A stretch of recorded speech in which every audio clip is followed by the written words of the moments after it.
Have you or maybe have heard about, let's say, Charles Taylor. Charles Taylor is a former Liberian president that being held, let's say, in The Hague in Dubai for war crimes committed, you know, during the Civilian War. The way this came about, they said Charles Taylor have sent Liberian soldiers into Sierra Leone to fight the war. So on the other hand, Liberia had also a 17 years of civil war, which of course that 17 years of civil war, there was other country soldiers fighting into Liberia. But nobody ever, think about saying, well, the people that were fighting in Liberia, um, they should hold their leaders responsible as the same way they want to hold Charles Taylor responsible for war committed into civilian. Look at the fact that there's the president sitting right now in Liberia, Ellen Johnson Sirleaf, which of course is part of the war in Liberia. But no one actually thought that Big Chi also should be held responsible for the war in Liberia. So they came out, which of course, when I said they came out, it's the international community. Look at the fact that I said Liberian people should just forget about all the bad things that happened in Liberian war. Um, they should only hold Charles Taylor responsible for what happened in Seven because they don't want to convict the, let's say, the rest of the other people, because there are a lot of people that did a lot of bad things in Liberia. And so in the war, all the rights, fundamental rights that people had, they took away everything from them during the war. um, Raping, torturing, let's say, killing family members, for revenge and all that kind of stuff. So these are all things that I decided to talk about.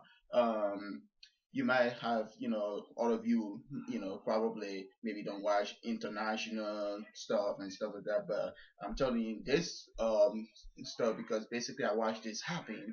Um, so taking Chancellor to The Hague, in Dubai to set an example of him is being looked at as a great step towards um, as a step towards let's say peace in Africa or justice and stuff like that. They might call it whatever way they want to call it. But what I see is not, because if you have a group of people that did the same thing, which of course Charles did, like sending Liberian soldiers to Sierra Leone, and other people did the same thing, and you look at Charles alone and say, I'm going to hold him responsible for what he did in Sierra Leone. But look at the fact that somebody else did it, and that person is probably sleeping in their bed. That person is being relaxed and stuff like that. And only one person you can set an example on and call that justice. To me, it's not justice. The way I see justice is the fact that justice should flow like a river flowing down the road, and that's it, like the way the blood flow through your veins. So if you do justice like that, then that's it's right. But you can't hold one person responsible and what that person did with other people and just take one person out of the whole entire group. Like I said previously, like for instance, I went down the road with some friends and I did something. We all did something, the same thing together, and you hold me responsible, leave the rest of the other people go and say, "Oh, it's okay. We don't need you guys. You can go, but we're gonna hold Answer responsible, or we're gonna hold one of you guys in the group sitting in class right now responsible for what the whole entire class did." That is not justice.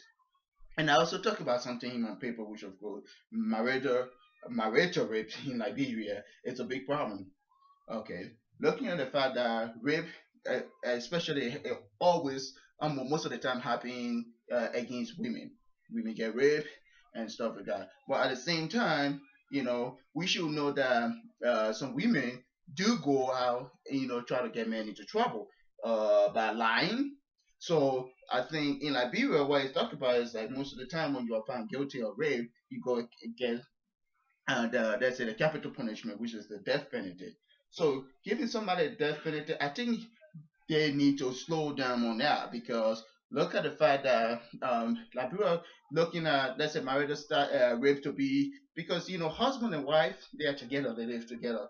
We are all different people, like you might want to have intercourse with your wife or something like that, and she might not be in the time. I think it's just all compromising and stuff like that. But on the other hand, if you look at you and your wife need to compromise, like I said, about sex and stuff, because she might feel she want it and you don't want it, and then gonna be a problem. You guys know what I'm talking about anyway. But look here on the other side, like some women would get try to get you into trouble because they feel, you don't want to be with them and stuff like that, so they want to create a way, say the person lie, that's it, the person raped me.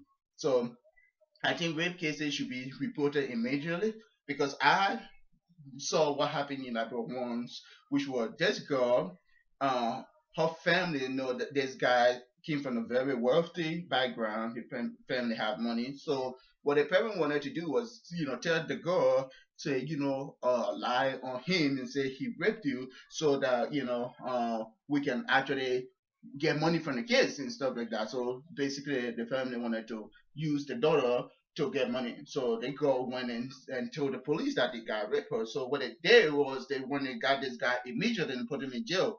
While the investigation was going on, while he was being locked up, the girl herself felt that this was wrong. It was against justice. So she actually was crying because her family made her to do it. So she went to the police station and said, "Oh, I just came back, to say that this didn't really happen. He didn't rape me. I love my boyfriend." And so the police later let the guy go. But the time he spent in jail, everything was in vain. And this kind of stuff happen everywhere. So if you're sitting down and you never experienced such a thing, then you should be thankful, because even myself here, it happened to me previously here in America. But anyway, I don't want to go into that. But what I'm gonna say that most of the time when we hear rape cases, we just come straight to conclusion that it happens.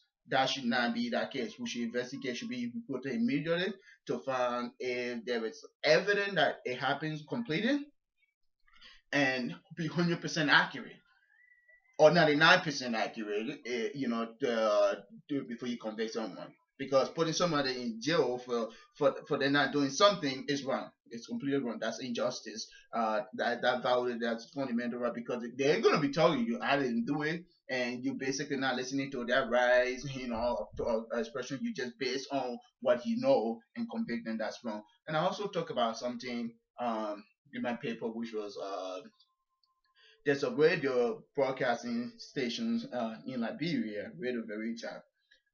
We was created by Chancellor when he came into power. So the radio station is basically for him. But because he is being convicted now, so the government right now, which of course they all know Chancellor, they all, Ellen Johnson said they know who Chancellor is. They all, participated in the war together. They fight in the war. But they're doing now is that they're failing to renew the license, the business license for that station to be operated. And there are people in Liberia that want to listen to the station. So these people, their rights being violated because the fact that the government have their own personal reason, which of course they cannot discuss. They are being interviewed so many times, asked questions. Why is it that they don't want to renew the license for this business?